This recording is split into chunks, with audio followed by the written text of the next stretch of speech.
started putting on training. When I started at the office, it was about how to fill out paperwork. And as he evolved in his role in the mental health system, he provided training to the office on how to recognize and how to actually deal with these issues. And I would bring that same training that he provides to all levels of the office.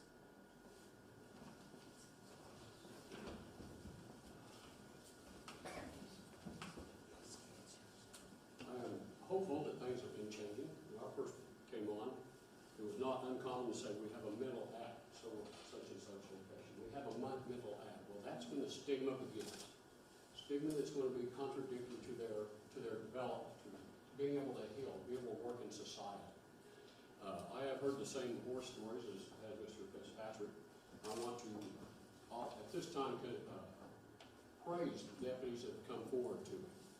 These are people with character, and I'm the guy that's outside. I'm the Democrat. They said, this has to be addressed inside. They have told me the stories of the segregation units being cold, concrete floor.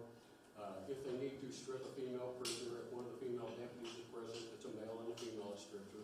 No female deputy, then 2 males stripped. My opinion is that these, and they may stay there for a while, but if these measures would not fit under the Geneva Conventions, they don't belong in our jail.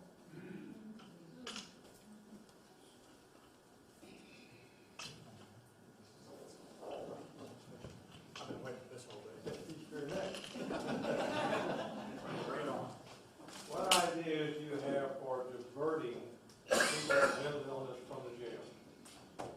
Thankfully, after meeting with Melissa Baldwin, who's sitting right here on the front row, who told me about the Bexar County program, I became passionate about doing something and doing something proactively. I packed my bags and flew down to San Antonio and met with the sheriff, who is probably one of the leading sheriffs in the country, and individuals like Leon Evans, who runs the HOPE program down there, the diversion program. And I can tell you, we are very close here in Tulsa to having all of the elements, with the one remaining element being the village, the place where everybody goes when they don't go to jail because they're treated and they're released from that village. If we can build a $350 million gathering place, I would hope that the citizens of Tulsa and those with the money could build a $100 million village to take care of the homeless and the mentally ill in this town.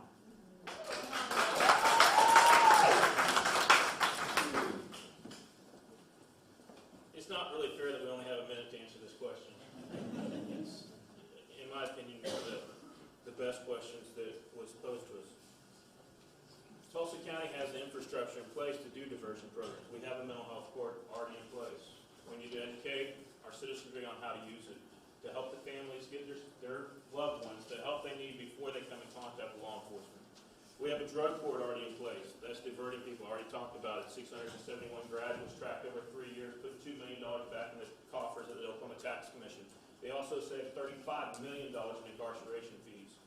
The Safe Streets initiative by the Oklahoma Department of Mental Health and Substance Abuse, they project the savings over 5 years of $233 million in incarceration rates.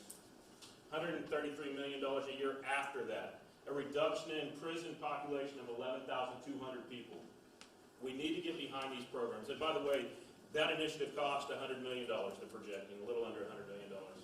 So we've got to get behind these initiatives, we've got to pass these initiatives, and we've got to keep with the work that we've already done in Tulsa County. We're one of 16 drug courts in the state. I think by now you guys have figured out that I'm pro-training, pro-education. So once again, I think that the best diversion program we can do is not putting people in jail for mental health issues. Okay? When you have a mental health issue and it results in a domestic violence issue, what is it? Is it a domestic violence crime or is it a mental health issue?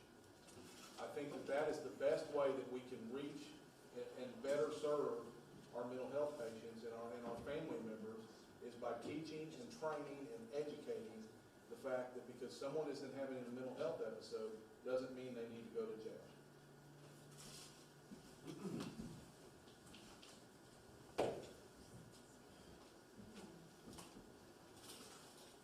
The programs that Mr. Fitzpatrick alludes to, those stem from over-incarceration.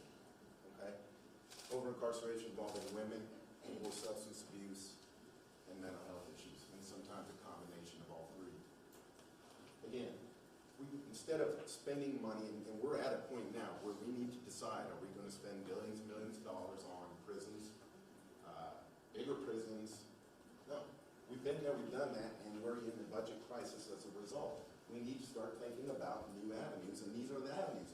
Working in partnership with mental health services, changing the way we do things within the jail, changing the ways that we respond to the mentally ill in the field as patrol or deputies.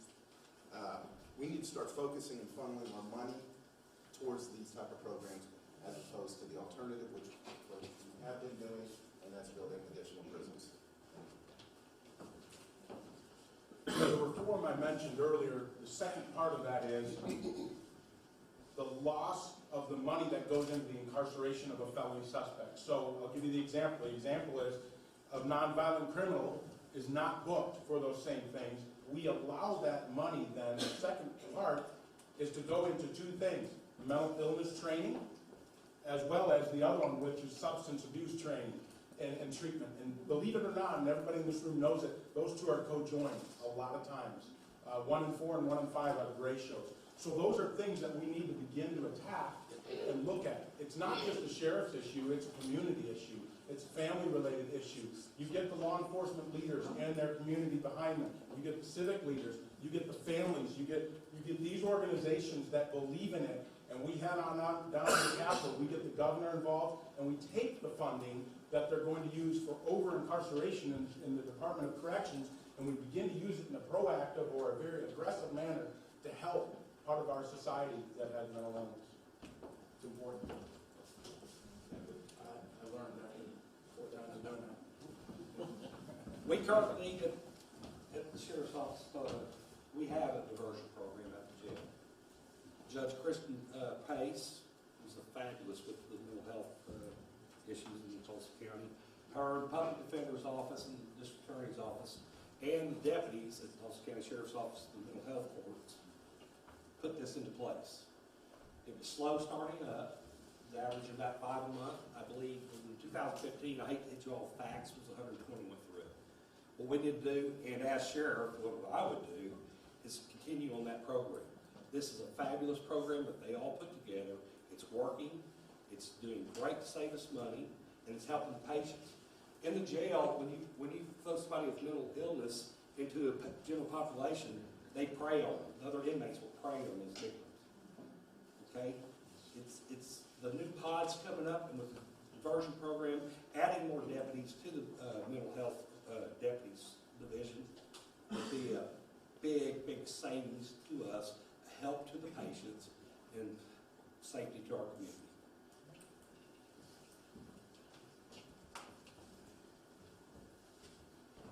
Well, I think without question, we all agree that the jail is not the best place to go to get mental health treatment. Diversion programs, absolutely, they need to be embraced. Whether it's veterans court, drug court, women in recovery, they need to be expanded because they address some of these underlying causes of crime, and they address the mental health issues that are woven into the crimes that are committed. I would also like to see, and I would push for the district attorney's office and the judges to expand the role of the pretrial release of court services.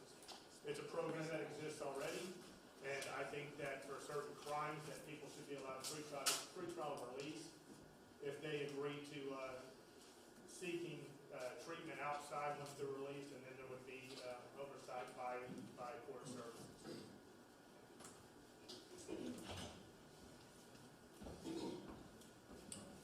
Well, all the good points have been taken. I'm very much in favor of particularly expanding the programs that we have now. Really like Melissa's program on Step Up. As we're looking at it, let's look at and see what is working, but let's not limit ourselves to that. Also, let's look around the world.